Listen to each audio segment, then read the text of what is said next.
Look at the lap 6 skills 6, 7, and 8. These will be the part of the lab that talks about the counters. So there will be 3 skills here: skills 6, 7, and 8. Skill 6 is a CTU, or a count up instruction. Skill 7 will be a CTD, or count down instruction, and then the skill 8 will be a CTUD, which will be a count up down instruction. And this will be very similar to what we did with the micro H20. So once again, just showing that the that a very common instruction block in a PLC is counters and timers, and they all behave very similar to each other. Just they all have their own little, again, some nuances between each manufacturer. So in skill 6 will be the count up. So let me just show. So again, you don't have to recreate a new project. The book itself might always tell you to shut down the project, shut down the station, and then of course you got to turn it all back on again for the next skill. We don't have to do that between each one. Just kind of, once you got your project created, just keep on using that project. You got everything configured properly. There's no need to have to go back and redo it all, unless of course you want to just get some practice going through that exercise multiple times. So very similar to what we did in the timer section, we are going to create a little ladder logic diagram that does the counters. And once again, we have to have a something that has to trigger the counter, and of course we put the counter block itself. So skill 2, I believe, is going to be probably very straightforward in that, or sorry, skill 6, where we would have an input that will so we'll have a contact that we'll add to the network, and we're going to use the same good old push button that we've been using. So 0.0. Okay, and then oops, so 0.0 here, and then we will use install the counter. Now, if your screen looks like this and you don't have the instructions all listed in the box, well, they're usually hiding right here on these tabs. So the instructions tab. So we kind of hit that. That'll expand the instructions tab out, and then we can would come to general. There are basic instructions, and we have our choices, and counters are again towards the top here. So we'll expand counters, and we see we got our 3 choices: count up, CTU; count down, CTD; and count up down, or CTUD. So we're going to take the CTU for this first skill and drag it into the network 1 rung. Now, just like we saw in the timers, it's going to create a data block, or %db memory space, and we're going to rename this. So the default will be IEC counter 0db.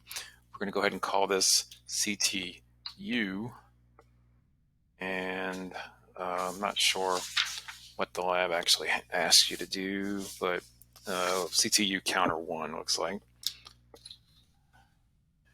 All right. Now, note that it chose a number 2. This is because I'm using the same program that I had used from the timer lab a moment ago, from lab 6 skills 1, 2, and 3. And what happens is it's already created a memory space that was assigned to that timer, and it took memory space db1.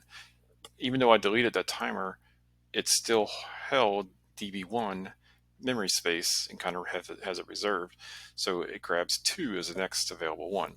So if you're doing this in the lab and you see in their book that it says a 1 and it's grayed out, you can't change it, it's okay. It's just that the PLC, the software, is going to automatically grab the next available open data block memory space and just use it.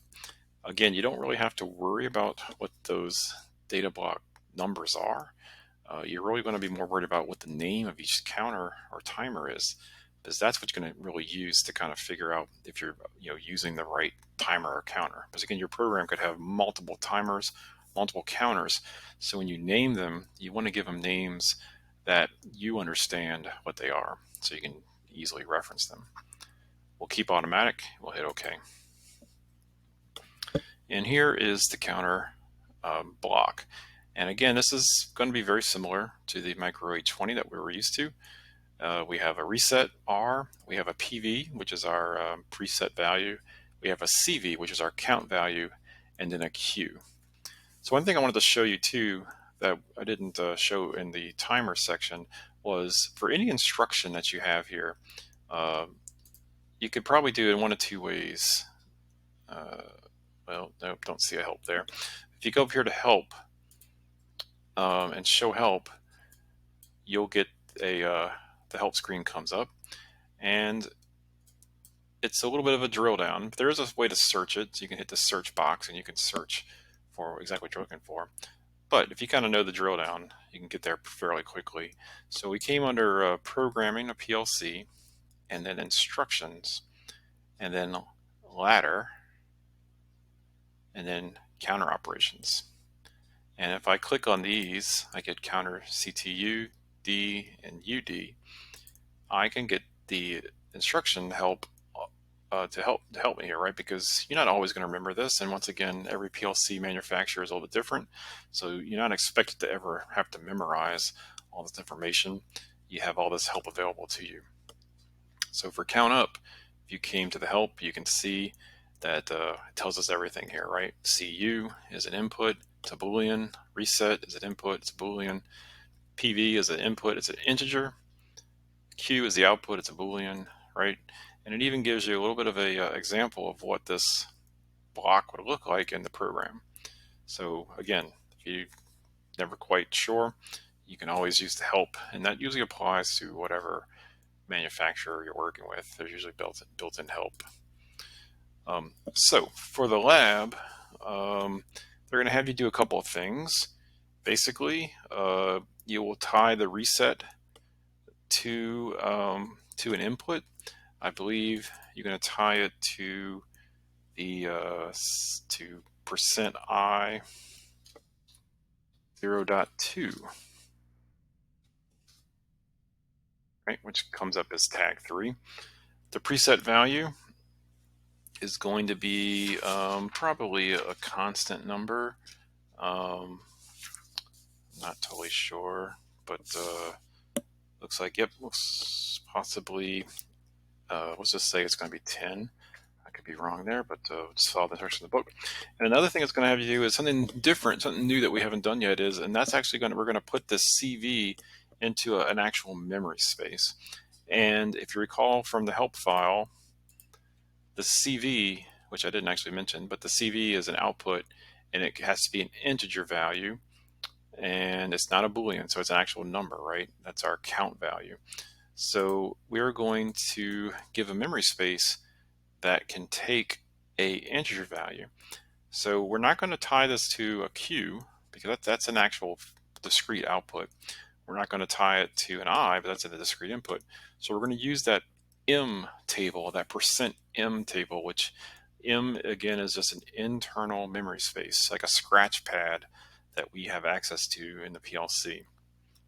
So we're going to actually use M, and being it's an integer, we need a word length. So we're going to reference MW10. And it actually puts %MW10. So that's actually the pointer to that memory space. So that is the internal memory space. It's a word length of data, and it's 10. That's the index, basically, that it's going to go find. And we will be able to use that %MW10. We can actually call that and look at that value and use it in the program if we need it to as some kind of conditional logic or whatnot. All right, and then the last piece of this, of course, would be to put a coil on here, and most likely the coil will be tied to %Q0.0. All right, so just like before, every time we pulse this input, this counter is going to count up, starting from 0, and going up to the number 10. We'll see the value of the count here in this %MW10 register, and then whenever this counter reaches its value of 10, this output will turn on, right? So none of that has changed. Skill 2 will be using the countdown or CTD. So once again, if I double click on this guy, I can take a shortcut method here and I can choose my CTD. Now, just like in the micro H20, we had a load, and the same thing here with the LD. So once again, if I went back to my help, I can look at the CTD and I can see that the LD is an input, it's a Boolean, and I don't know if it defined it, but I think it stands for load data. And just like in the micro H20, we had to kind of load the counter first, and then we start counting down, right?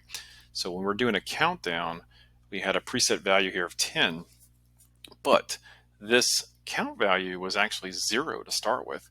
So we actually had to load it from the beginning to push this value of 10 into the count value, and that way we start subtracting from 10 all the way down. So it's a little opposite. In the count up, we use the reset at the end of the process to reset the counter, bring it back to 0. In a countdown, we actually have to do kind of the reset up front, and the terminology there is load. We have to load the counter first, and then we count down from 10. So we'll probably tie this most likely to that same percent I 0.2, kind of the same that we use for the reset on the count count up. And the last piece, which would be skill 8, I believe, is we double click, we change this to the count up down. So now we're having, kind of like the exact situation where we had with the micro H20, where we had the buffer. We had a photo eye looking at what was coming on to the conveyor, and a photo eye looking at what was going off the conveyor. We have the same exact thing going on here. We have a CU for count up, a CD for count down, an R for a reset, an LD for a load, and a preset value of 10. And we have a QU now and a QD and a CV. So this is a little bit different than what we saw with the micro H20. So once again, we'll come to our help file, and we will see that we kind of get